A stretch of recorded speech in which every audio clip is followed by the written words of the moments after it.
ہماری زندگی کا ہر لمحہ نا مرتب کرنے واسطے دو فرشتہ رکھے ہیں ہر انسان کے نام، جنہاں نا کرامن کاتبین کی ہو جائے، ایک سجا مونڈا پر اور ایک کھبا مونڈا۔ تم نے پتہ ہے سجا مونڈا آڑو نیکی لکھے، کھبا مونڈا آڑو فرشتہ جو وہ انسان کا گناہ لکھے، ٹھیک ہے نا؟ جس ویلے انسان نیکی کرتو ہوئے اس ویلے سجا مونڈا آڑا فرشتہ کو قلم چلتو ہوئے تے کھبا مونڈا آڑا فرشتہ خاموش ہو گئے بحث کیا ہے۔ جس ویلے انسان گناہ کرتو ہوئے اس ویلے کھبا مونڈا آڑا کو قلم چلتو ہوئے اور سجا مونڈا آڑا کو قلم رکے ہوئے اور وہ دیکھتے ہوئے۔ بات سمجھ میں آئے؟ لیکن دنیا میں ایک کم ایسا ہے، اس نے تو یہ ثابت ہوئے ہو کہ جس میں سجا مونڈا آڑو فرشتوں کم کرے لگو تو کھبا آڑو میں کم ہو، کھبا مونڈا آڑو لکھے لگو تو سجا آڑو کچھ بھی لکھتو۔ لیکن دنیا میں ایک کم ایسا ہے کہ انسان جس میں وہ کم کرے گا تو سجا مونڈا آڑو بھی لکھتو ہوئے گا، کھبا آڑو بھی لکھتو ہوئے گا۔ ٹھیک ہے؟ توجہ علماء کرام توجہ فرمائیں گے، سجا مونڈا آڑو بھی لکھے گا، کھبا مونڈا آڑو بھی لکھے گا، وہ کم کیے۔ حدیث پاک میں اللہ کا پیارا حبیب علیہ السلام ارشاد فرمائے، من صلی علیہ صلاة واحدة صلی اللہ علیہ 10 صلوات وخطت عنہ 10 خطیئات ورفعت له 10 درجات۔ اللہ کا حبیب علیہ السلام ارشاد فرمائے، توجہ فرمائیں گا جاوید صاحب بھی آگیا۔ حضور علیہ السلام ارشاد فرمائے، میرو امتی، میرو گناہگار غلام اگر عقیدت اور محبت کے نام میری بارگاہ میں نذرانہ درود و سلام پیش کرے گو تو اس میں 3 فائدہ لبے گا۔ کتنا؟ توجہ یہ رکھو، جب تک دیکھ سے نہیں گل نہیں کر سکتے، سارا میرا در دیکھو گا۔ حضور علیہ السلام فرمائیں گے 3 فائدہ آئے گا درود پاک محبت کے نال پڑھن والا۔ پہلا فائدہ کیے گئے گو، حضور علیہ السلام ارشاد فرمائیں کہ اللہ تبارک و تعالی سجا مونڈا والا فرشتہ نہ حکم دے گو کہ اس کا نامہ اعمال بچو 10 گناہ 10 نیکی اس کا نامہ اعمال میں درج کر دو۔ تم درود پاک پڑھیں گا تو 10 نیکی سجا مونڈا والا فرشتوں لکھ لے گو، قلم چلے لگو۔ کھبا مونڈا والا نکمونی نہیں ہوندے سے رب کائنات۔ اللہ تعالیٰ ارشاد فرمائے گا، میرا حبیب کی بارگاہ میں نذرانہ درود و سلام پڑھے لگو میرے بندو، کھبا مونڈا والا فرشتہ نکمون نہ بیس، تو ہی قلم چلا دے اس کا نامہ اعمال بچوں 10 گناہ مٹا دے۔ تو فرشتہ 2 فائدہ ہو گیا۔ تیجو فائدہ یہ ہو گیا، وَرُفِعَتْ لَهُ 10 درجات۔ اے سجا مونڈا والا فرشتہ ہون جا کم اپنا بند نہ کریے، میرا حبیب کی بارگاہ میں میرو ایک بندو عقیدت کے نام درود شریف پڑھے لگو تو اس کا نامہ اعمال میں 10 نیکی بھی لکھ اور جنت کا درجہ بچو اس کا درجہ بھی اونچا کر کے بتا کے دیکھ لیں۔ اب اسے کمال عقیدت اور محبت کے نام درود شریف تم سارا پڑھیں گا، لیکن میری عرض ہے کہ اسٹیج آنا سمیت سب کے کہ ہوں جس انداز نال تم نہ دسوں گا اس انداز نال تم پڑھیں گا، میرا کیوں نال تم درود پاک پڑھیں گا، سارا گا یہ 3 فائدہ تو رہیں گا، منہ 4تھا فائدہ میں لب جائے گا کہ میرا کیوں پر تم خدا کا رسول کی بارگاہ میں درود شریف پڑھ رہے ہیں۔ تو اب انتہائی عقیدت محبت کے نال 2 سیکنڈ واسطے اکھ بند کر گئے، بارگاہ رسالت میں ہاتھ جوڑ گئے، والہانہ عقیدت کے نال ایک دفعہ درود پاک پڑھو تو ہوں 2-4 گل تارے نال کرو۔ صلی اللہ علیہ یا رسول اللہ وسلم علیہ یا حبیب اللہ صلی اللہ علیہ یا رسول اللہ وسلم علیہ یا حبیب اللہ۔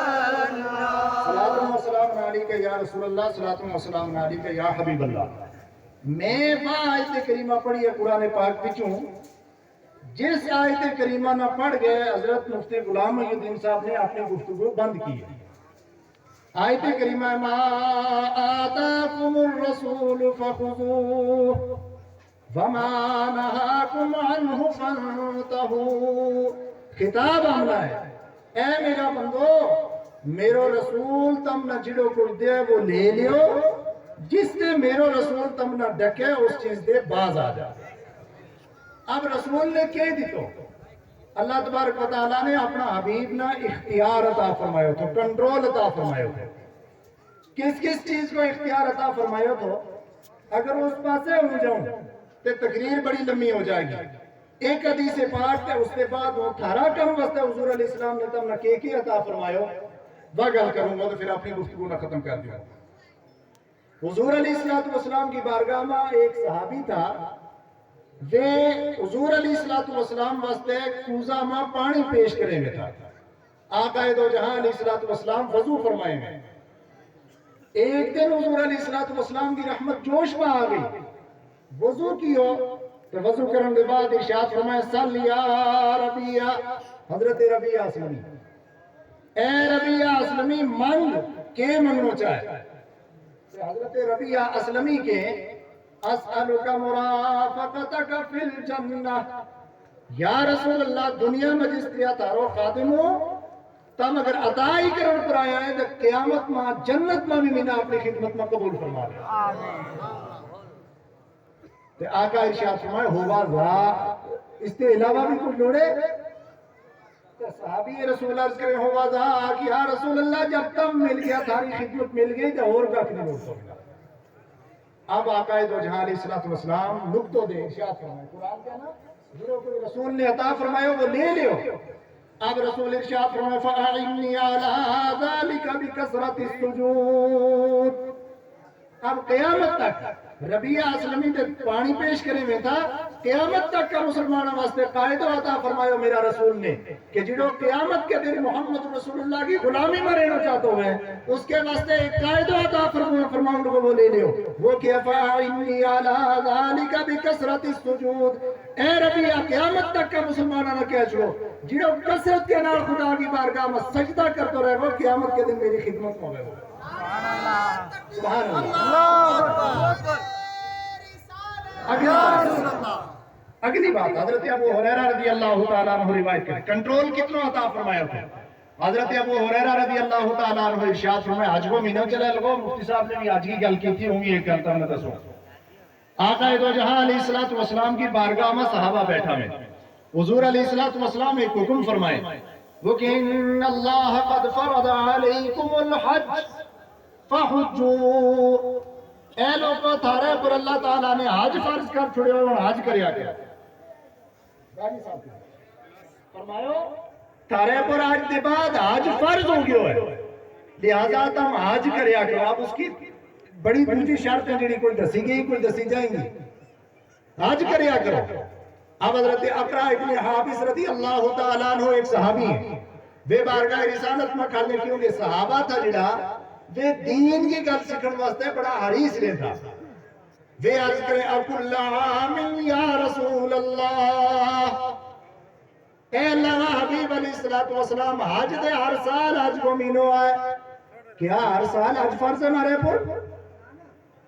نماز ایک تیاری میں 5 ٹائم فرض ہے اور اگر 90 سال کی تاری عمر ہے تو سال کا آخری عمر کا آخری لمحہ تک بھی نماز تارے پر فرض ہے. جب جب نماز کو بیلو آئے وہ نماز فرض ہو. اب حج کا بارے میں اقرا ابن حابس عرض کریں اکل عام یا رسول اللہ یا رسول اللہ ہر سال ہم نے حج کرنا ہے. آقا دو جہاں علیہ السلام خاموش. صحابی پھر عرض کریں اکل عام یا رسول اللہ. توجہ نہیں میرے در یا رسول اللہ ہر سال حج کرنا ہے. آقا پھر خاموش. تیسری مرتبہ حتی قالہا ثلاثا. حضرت ابو ہریرہ کی 3 دفعہ سوال کر گئے یا رسول اللہ ہم ہر سال حج کرا. آقا خاموش. آپ جنبش فرمائے لبہائے رسالت تو کہ ارشاد فرمائے ارشاد میں میرا صحابی لو قلت نعم لوجبت اے میرا صحابی تینا پتو نہیں اگر زبان رسالت حل جاتی اور وہ صرف اہاں کر چھڑتا کہ ہر سال تھارے پر حج فرض ہو جاتا، لیکن آج ہے زندگی میں ایک مرتبہ کتنا رحیم آقا ہے کہ زبان مبارک نہیں ہے. دو چیز یہ تو ثابت ہوئی.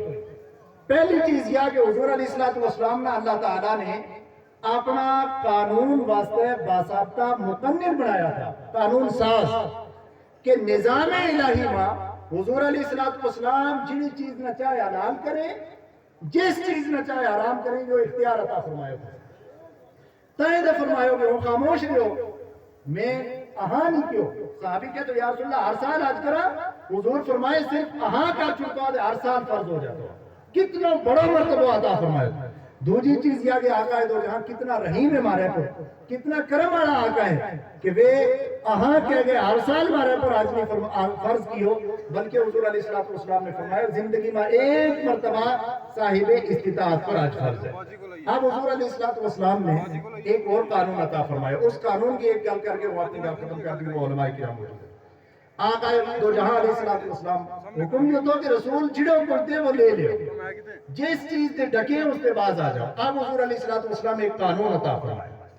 قانون جو ہے من لم یرحم صغیرنا ولم یوقر کبیرنا فلیس منا. آقا فرمائیں گے جڑو تھارا بچو بڑو ہے اس کی تعظیم کریا کرو، اور جڑو تھارے بچ نکو ہے اس کے پر دست شفقت رکھیا کرو، مہربانی کریا کرو. یا حضور علیہ السلام کی حدیث جوامع الکلم بچو حکم اگر معاشرہ میں اس ایک حدیث پر عمل ہو جائے تو معاشرہ میں کدے لڑائی جھگڑو ہو ہی نہیں سکتا. کیونکہ ہر شخص اللہ تبارک و تعالیٰ نے کائے نہ کائے اس نے عزت عطا فرمائی ہے. یا عمر میں تھارا دے بڑو ہے، علم میں بڑو ہے، مرتبہ میں بڑو ہے، جڑو بڑو ہے اس کی تعظیم کرو، اور جڑو نکو ہے اس کے اوپر دست شفقت رکھو. نکی جی ایک مثال کیوں تو بناؤ. مثال کا طور پر گزرے تھا ایک نوجوان نے ایک بزرگ نا کیا مندی گل کہہ چھوڑی کنڈا لیا وہ تو بزرگ نے چاہی تو ڈڑم اس کے مار تھے. آپ نوجوان تھوڑا دور ہو گئے، پتھر چاہ کے مارے وہ تو بزرگ نہ صرف بھی مار سکے ورنہ زخمی ضرور کرے گا. حضور علیہ السلام نے فرمایا نکاح اوپر فرض ہے بڑا بھی تعظیم کرے، بڑا پر فرض ہے کہ نکاح پر دست شفقت رکھے. نکاح نے مندی گل کہہ چھوڑی.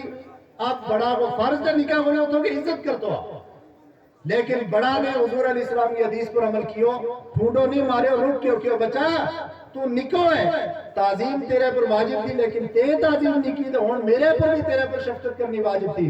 ہوں رسول اللہ کی حدیث سن گیا ہوں لہذا ہوں دست شفقت رکھوں تھی نہ کک نہیں کہتو. لڑائی ختم ہو جائے گی، اور اگر آس پاس میں پھر مقابلہ شروع ہو جائے گا تو لڑائی دور تک ہو جائے گی. اللہ تعالیٰ نے جس نے عزت عطا فرمائی